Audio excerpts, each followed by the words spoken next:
Daryl and I had been dating for 10 months when he asked to borrow my BMW last Wednesday morning. He showed up at my place around 7 looking all nervous, doing that thing where he runs his hands through his hair when he wants something. He said he needed my car for this big job interview at some insurance office downtown. His Toyota was making weird grinding sounds, and he didn't want to risk it breaking down. The job supposedly paid way more than what he was making at Target.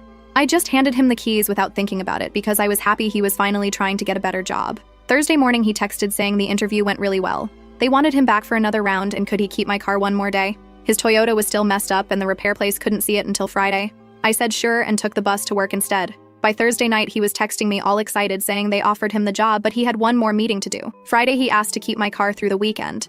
The insurance place wanted him to go to some team building thing where all the managers would be there. It was at a resort upstate and they were paying for everything. Weekend work stuff seemed weird, but whatever, maybe that's how insurance companies work. I said okay, even though I was starting to get annoyed about not having my own car. Sunday afternoon I finally pushed back. I had early client meetings Monday and needed reliable transportation. When I texted Daryl about getting my car back, he responded immediately with more details about his situation. The company had been so impressed with his performance that they were flying him out to their corporate retreat location for final interviews with senior partners. It was some exclusive resort where they conducted high-level business. He promised to be back Tuesday evening at the latest. Something about his whole story was bothering me. Daryl had never talked about applying to insurance places before. He'd been working at Target for 2 years, always complaining about the money but never actually looking for other jobs that I knew of. And weekend retreats at fancy resorts for insurance job interviews? That seemed really weird, especially for someone going from retail to office work. I opened the BMW Connected Drive app on my phone and checked the GPS location. My car was currently parked at the Ocean View Grand Resort,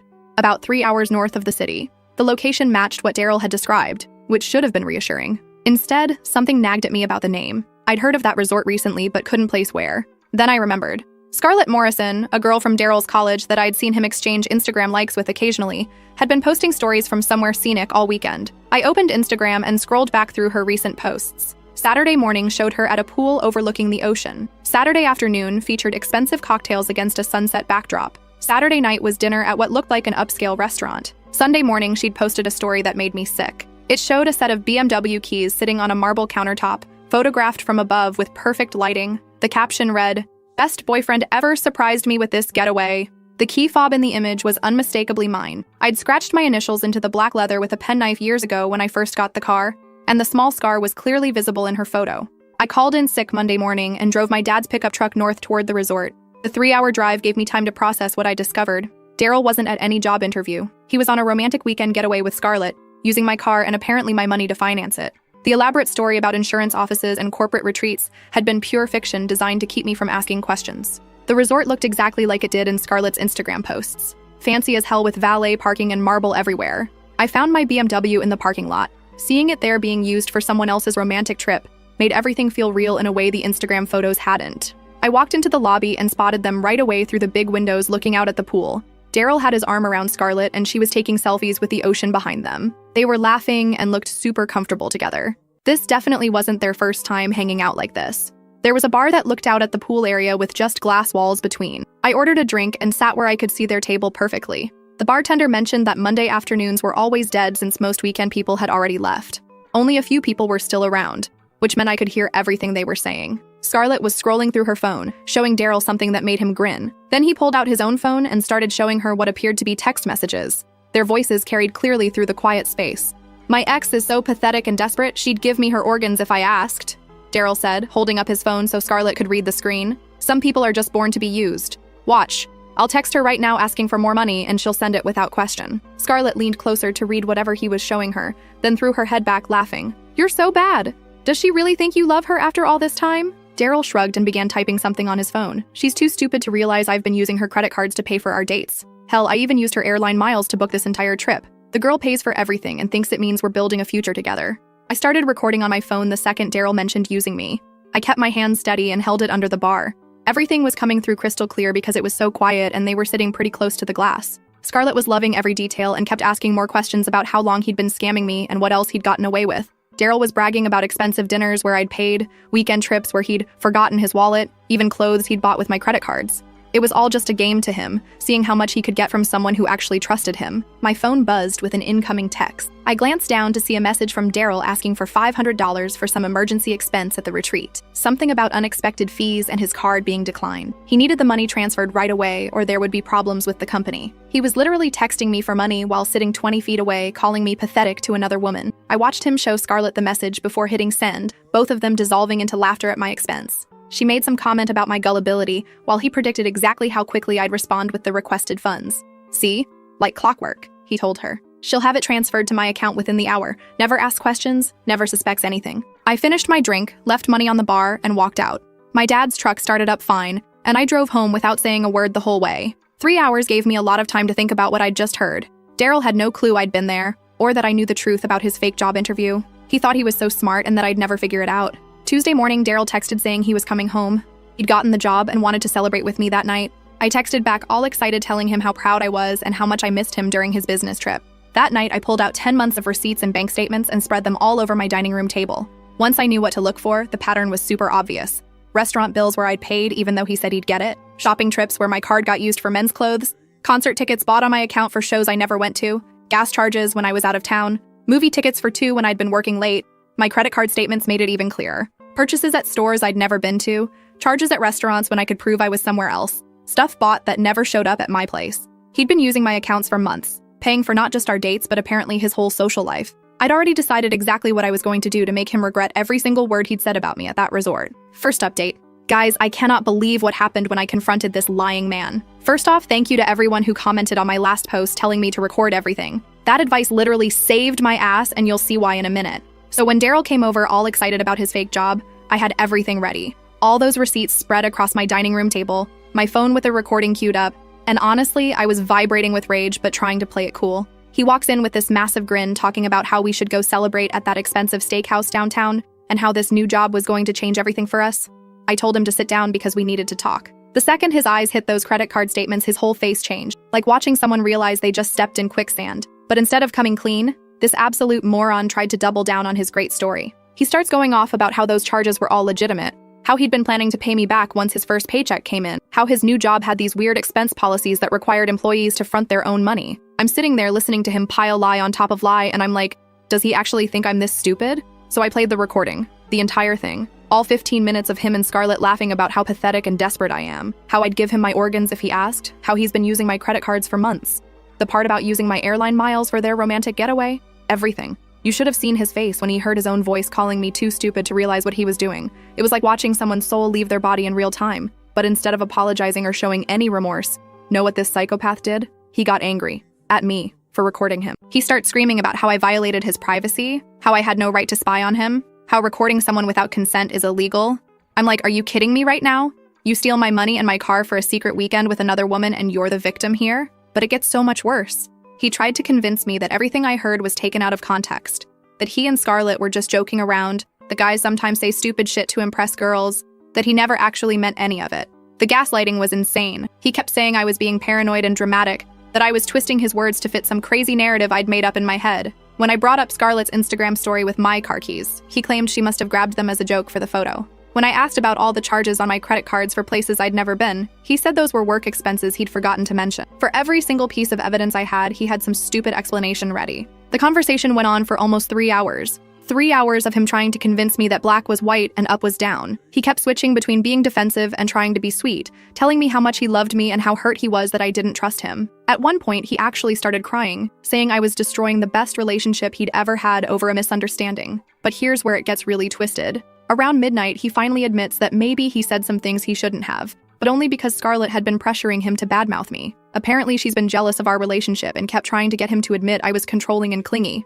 So according to Daryl, he was just telling her what she wanted to hear to keep the peace during their work retreat. I asked him why the hell he'd need to keep the peace with some random girl from college during his job interview. That's when more truth started coming out. Turns out Scarlett works at some company and had supposedly recommended him for a position there. The resort weekend wasn't with his new job at all. It was some networking event for young professionals that Scarlett had invited him to. But even that was bullshit because when I pressed him for details about this job, he couldn't give me anything concrete. No company name, no job description, no interview dates, just vague nonsense about opportunities and how connections matter more than experience. Finally, around 2 in the morning, I told him I was done listening to his lies. I wanted my car keys back immediately, and I wanted him to transfer money back to my account to cover all those fraudulent charges. That's when he completely lost it and showed me who he really was. He starts yelling about how I'm the one using him, how he's been doing me favors by dating someone like me, how I should be grateful he even wants to be seen with me in public. Real charming stuff. He said I was lucky to have a guy who was willing to let me pay for things since most men would never put up with a controlling girl who keeps receipts and spies on her boyfriend. The verbal abuse went on for another hour. Every insecurity I'd ever shared with him, every vulnerable moment from our 10 months together, he weaponized all of it. Called me clingy, desperate, pathetic, said I was so afraid of being alone that I'd pay any amount to keep a man around. He said the only reason he stayed with me as long as he did was because I made his life easier and more comfortable. But the thing that really got to me was when he said I'd never find anyone else who would put up with me, that I was damaged goods and should stop pretending I deserved better treatment. That normal women don't keep spreadsheets of their boyfriend's spending or follow them around with GPS apps. By 4 in the morning, I was completely drained, but also crystal clear about what needed to happen. I told him he had until Friday to pay me back every penny he'd stolen or I'd be taking legal action. He laughed and said good luck proving anything since he could claim all those purchases were gifts or expenses I'd agreed to cover. He finally left around sunrise, but not before informing me that he'd be keeping my car until Sunday since his Toyota still wasn't fixed, and he had important meetings all week. Just walked out with my keys like he owned the damn thing. The absolute fucking audacity of this man thinking he could continue using my stuff after everything that happened. But joke's on him because I'd already planned for this exact scenario. Remember how I mentioned my dad's pickup truck? Well, Dad works for the county sheriff's department. Not as a deputy, but he's been doing their fleet maintenance for 22 years. He knows every cop, detective, and administrator in the building. When I called him Thursday morning and explained the situation, he didn't even hesitate. Turns out when someone takes your car without permission and refuses to return it, that's called theft. Doesn't matter if you initially gave them the keys or if you're dating. Once they refuse to give it back, it becomes a crime. Dad helped me file a report Thursday afternoon and explained exactly what would happen next. Friday morning around 10, Daryl's probably sitting in some coffee shop or wherever the hell he goes during the day when 2 deputies roll up and inform him that the BMW he's driving was reported stolen. Can you imagine his face when he realized I wasn't bluffing about taking legal action? But wait, there's more. When they searched him before taking him in, guess what they found in his wallet? 2 of my credit cards that he'd somehow gotten copies of. Cards I never gave him, never authorized him to use, never even knew he had. The theft charges just got a whole lot more serious. I'm sitting here typing this while looking at 17 missed calls and about 40 text messages from Daryl's phone. Haven't read them yet, but I can see from the previews that he's absolutely losing his mind. Going from begging to threatening to trying to negotiate. The cherry on top, Scarlett posted an Instagram story this morning from what looks like a police station parking lot with the caption, "Worst Monday ever, some people are actually psycho." Looks like she got dragged into this mess too when they needed to verify his story about the weekend. I know some of you are going to say I went too far, but honestly, fuck that noise.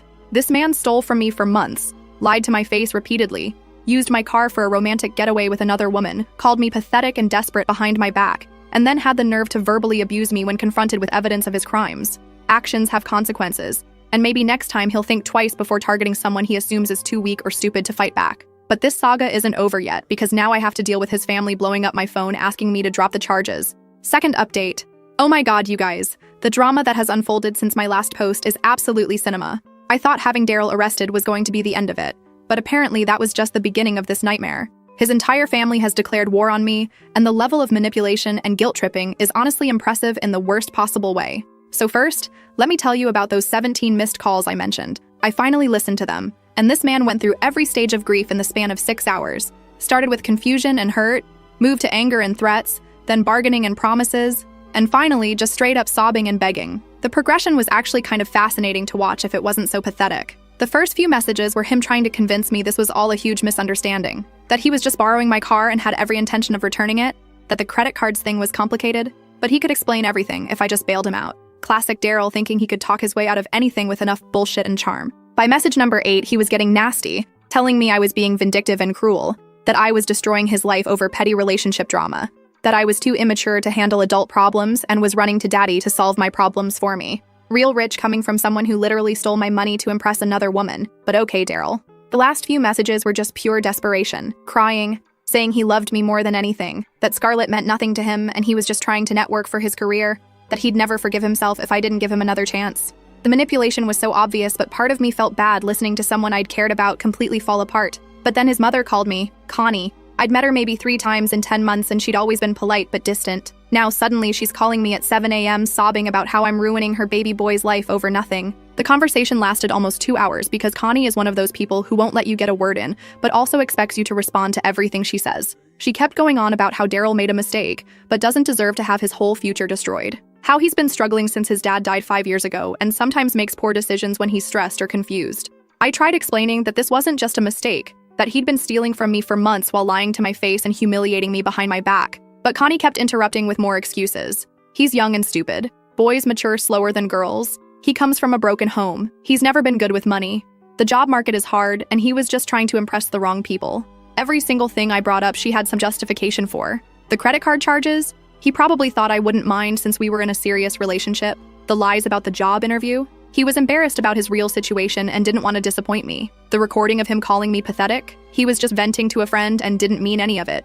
But the worst part was when she started crying and talking about how this arrest could ruin his chances of ever getting a decent job. How he'd end up stuck at Target forever or worse. How he might turn to drugs or crime if he couldn't find legitimate work. She painted this picture of her son becoming a complete failure because I was too stubborn to forgive one little mistake. Then she dropped the guilt bomb about how his dad would be so disappointed if he could see what was happening. About how she'd already lost her husband and couldn't bear to lose her son too. How she'd worked 2 jobs to put Daryl through college, and this was going to make all that sacrifice meaningless. By the end of the call, I was actually starting to feel guilty, which is insane when you think about it. This woman had me questioning whether I was overreacting to being stolen from and cheated on. The manipulation was so smooth and emotional that for a hot minute I wondered if maybe I should just drop the charges and move on. But then Wednesday, his sister Amelie started texting me. Where Connie was all tears and emotional manipulation, Amelie went straight for the jugular with pure aggression and threats. She told me I was a psycho bitch who was trying to destroy an innocent man because I couldn't handle being dumped.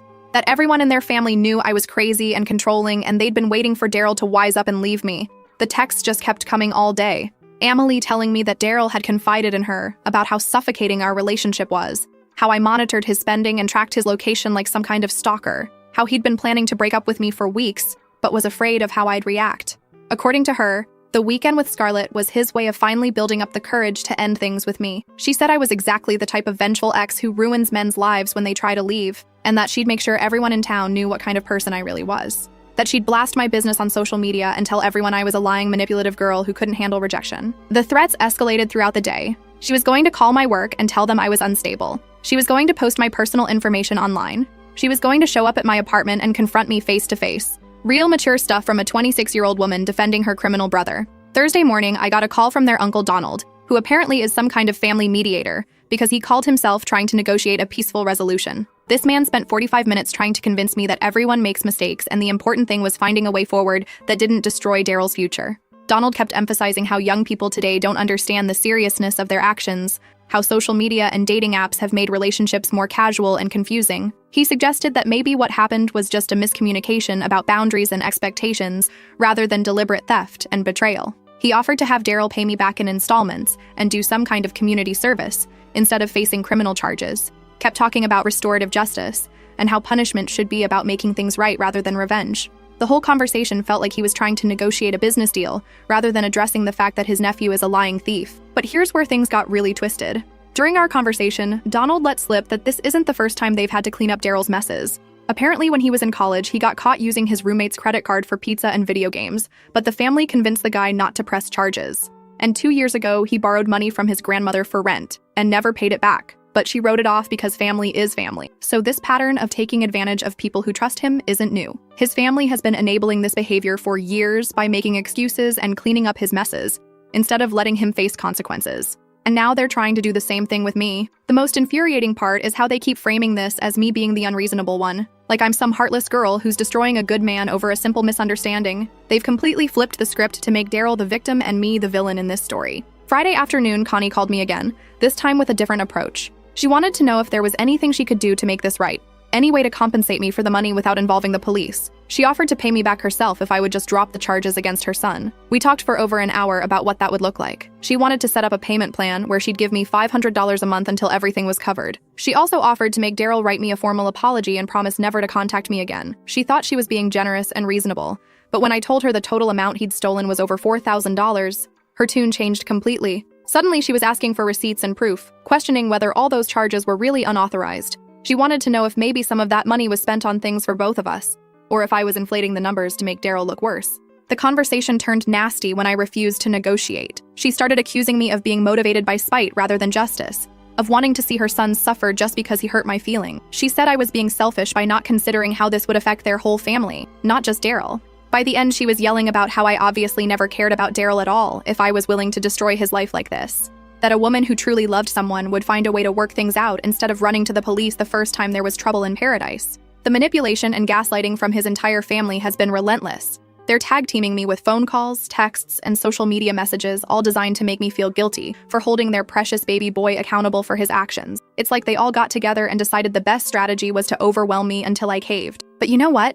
All this pressure from his family is just confirming that I made the right decision. They're literally trying to convince me that stealing from someone you claim to love is no big deal, that lying and cheating are just mistakes that boys make, that I should be grateful for the opportunity to pay for some loser's lifestyle. The prosecutor called me this morning to discuss the case and let me know they found even more evidence when they searched Daryl's stuff. Apparently, he had photos on his phone of my credit cards, which explains how he got the numbers. They also found text messages between him and Scarlett planning their weekend getaway, including discussions about how much money they could spend and what lies to tell me. But here's the kicker. They also found messages with other people. Turns out this whole time I thought Scarlett was just some random college friend, but she's actually been his on and off girlfriend for the past year. The prosecutor showed me messages going back to last February where they're talking about being in love and planning a future together. So not only was Daryl stealing my money and using me for financial support, he was maintaining an entire parallel relationship the whole time we were together. I wasn't just being cheated on, I was literally the other woman in my own relationship without even knowing it. Now his family is calling me nonstop because they found out about the additional evidence and they're panicking. Last update? I cannot even begin to describe the absolute meltdown that happened when Daryl's family found out about the year-long relationship with Scarlett. Remember how they were all calling me crazy and vindictive for pressing charges over a simple mistake? Well, turns out their precious baby boy is an even bigger clown than any of us realized. So Saturday morning, Connie calls me sobbing, but this time it's different. She's not trying to guilt-trip me or negotiate. She's genuinely devastated because the prosecutor showed them all the evidence. The photos of my credit cards, the messages with Scarlett going back over a year, the detailed planning of their romantic getaways using my money, everything. Connie kept saying she had no idea, that Daryl had told the whole family I was just some girl he was casually seeing while he figured out his real relationship with Scarlett. Can you believe that trash? For 10 months, I thought we were building something serious together, and he was telling his family I was just a casual hookup he was using for money. She was crying about how embarrassed and ashamed she felt, how she'd been defending someone who was living a complete lie. But then, she started asking me questions that made my blood boil all over again. She wanted to know if I'd suspected anything, if there were signs she should have picked up on, if maybe I'd ignored red flags because I was desperate for a relationship. Even when she was supposedly on my side, Connie couldn't help but find ways to make it partially my fault. Like maybe if I'd been more attentive or suspicious, I could have prevented her son from being such a manipulative asshole. The victim blaming was unreal. But the conversation got cut short because my mom walked in and heard Connie crying over speakerphone about her poor baby boy. My mom had been watching this whole situation unfold and she was not having any of this manipulation game. She grabbed the phone from me and told Connie exactly what she thought about a family that raises their son to steal from women and then attacks the victims when they fight back. My mom has never been one to sugarcoat things, and she let Connie have it about enabling criminal behavior instead of teaching basic human decency. Connie tried to pull the same sob story routine on my mom that she'd been using on me, talking about Daryl's difficult childhood and how young men make mistakes. But my mom shut that down immediately. She told Connie that she'd raised 2 kids as a single parent after my dad got laid off when I was 12, and somehow managed to do it without turning either of us into lying thieves. The conversation escalated fast because my mom was furious about everything this family had put me through. She told Connie that calling their daughter names and making threats was absolutely unacceptable, that no decent family would respond to their son's crimes by attacking his victim. My mom also brought up something I hadn't even thought about, how this whole situation was affecting my family's reputation and stress levels. She'd been losing sleep worrying about me, had to take time off work to help me deal with everything, and was sick of watching me get harassed by people who should be ashamed of themselves. When Connie tried to suggest that maybe both families could work together to find a solution that didn't involve the courts, my mom laughed in her face. She told Connie that the time for family mediation was before her son decided to commit multiple felonies, not after he got caught. The call ended with my mom telling Connie that if anyone from their family contacted me again, she'd be filing harassment charges on top of everything else, that they'd had their chance to raise their son right, and they'd failed, and now they could deal with the consequences of that failure. After she hung up, my mom sat me down for our own long conversation about everything that had happened. She'd been biting her tongue for weeks because she didn't want to influence my decisions, but she was proud of me for standing up for myself instead of letting people walk all over me. My dad came home while we were talking and joined the conversation. He was still angry about having to watch his daughter get victimized by someone she'd trusted, but he was also proud that I'd had the courage to fight back instead of just accepting the abuse. But the real drama started when Amelie showed up at my apartment Sunday afternoon. Not threatening or aggressive this time. She looked like she'd been crying for hours and could barely make eye contact with me. She kept apologizing for the things she'd said, for calling me crazy and psychotic, for defending Daryl when she should have known better. We ended up talking for 4 hours because once Amelie started opening up about their family dynamics, she couldn't stop. She told me about how they'd always made excuses for Daryl's behavior, how whenever he got in trouble, they'd blame external factors instead of holding him accountable. She said she'd always had doubts about some of his stories, but never questioned them because keeping family peace was more important than finding out uncomfortable truths. Like when he'd come home with expensive clothes or electronics that he claimed were gifts from friends, or when he'd borrow money from their grandmother and then never mention paying it back. Amelie admitted she'd suspected something was wrong with our relationship because Daryl never seemed invested in it, the way she'd expect from someone planning a serious future. He'd make jokes about my clingy behavior and laugh about how I always wanted to pay for everything, but she'd assumed that was just normal relationship complaining. She was crying, talking about how guilty she felt for participating in their family's pattern of attacking Daryl's girlfriends whenever problems came up, how they'd automatically assume the girls were being dramatic or vindictive instead of considering that maybe Daryl was actually in the wrong. But then Amelie dropped an even bigger bomb. She'd visited Daryl in jail and confronted him about everything, demanding he tell her the truth about our relationship and what he'd really been doing for the past year. She said Daryl showed no remorse whatsoever when talking to family. He was angry about getting caught, frustrated that his plans with Scarlett were ruined, and resentful that I'd had the nerve to fight back instead of just accepting the breakup quietly. He told Amelie that I was exactly the type of desperate woman who deserved to be taken advantage of because I was too needy and insecure to demand better treatment, that he'd done me a favor by staying with me as long as he did, since most guys would have run away from someone so clingy and controlling. The thing that hurt most was learning how he'd described intimate moments we'd shared to his family. Private conversations where I'd opened up about my fears and insecurities, he'd turned into evidence of my mental instability. Times when I'd been vulnerable and honest with him, he'd used to convince his family that I was the problem in our relationship. He'd painted me as this obsessive, possessive girlfriend who monitored his every move and demanded constant attention. According to his version of events, the credit card usage was me forcing him to let me pay for things so I could hold it over his head later. The car borrowing was me being controlling about his transportation options. Hearing how he'd twisted our entire relationship into this narrative where I was the abusive one and he was the victim was absolutely devastating. But it also made me realize how calculated everything had been from the beginning. He'd been building this version of events for months, probably planning to use it as justification when he finally decided to leave me for Scarlett. Monday morning, the prosecutor called with an update on the case. They'd offered Daryl a plea deal that would involve him paying back everything he stole plus penalties, doing community service, and staying away from me completely. But he'd rejected it because he still insisted he hadn't done anything criminal. His lawyer was apparently trying to argue that everything was consensual because we were in a relationship, that I'd given him permission to use my accounts and never explicitly revoked that permission. They wanted to frame the whole thing as a civil matter between ex-partners rather than criminal theft. The prosecutor said cases like this were tricky because proving intent to steal in romantic relationships could be challenging. But the recording I'd made at the resort was crucial evidence because it showed Daryl's true mindset and intentions. His own words about using me and targeting my vulnerabilities would be nearly impossible for his lawyer to explain away. Then Donald called me one final time, but his whole approach had completely changed. No more talk about family mediation or restorative justice. He was genuinely desperate and wanted to know what it would take for me to accept a settlement and drop the criminal charges. He offered to pay back double what Daryl had stolen, plus cover any therapy costs or other expenses related to what their family had put me through. He wanted to write a formal apology on behalf of the entire family and promise that none of them would ever contact me again. But when I asked why they were suddenly so eager to settle, Donald admitted that Daryl's case was attracting attention they didn't want.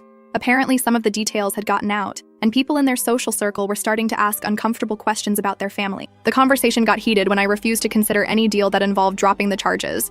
Donald couldn't understand why I wouldn't just take their money and move on, why I was insisting on destroying Daryl's future when they were offering to make me financially whole.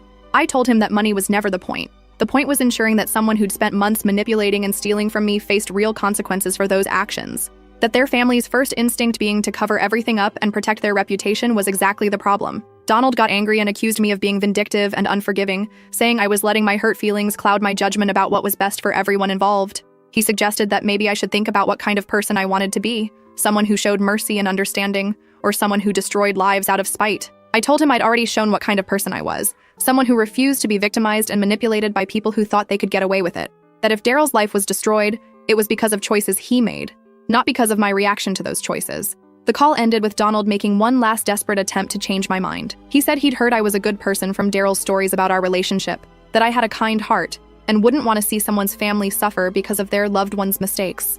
But I was done caring about their feelings or their family suffering. They'd had every opportunity to raise their son to respect other people and their property, and they'd failed. They'd had months to notice something was wrong when their unemployed son was suddenly living a lifestyle he couldn't afford. and they'd chosen not to ask questions. Wednesday morning, I got one final text from Daryl himself. Just 8 words. You destroyed everything we could have had together. Like, even facing felony charges, he still couldn't acknowledge what he'd actually done wrong. Still convinced that I was the problem and he was some tragic victim of my vindictive nature.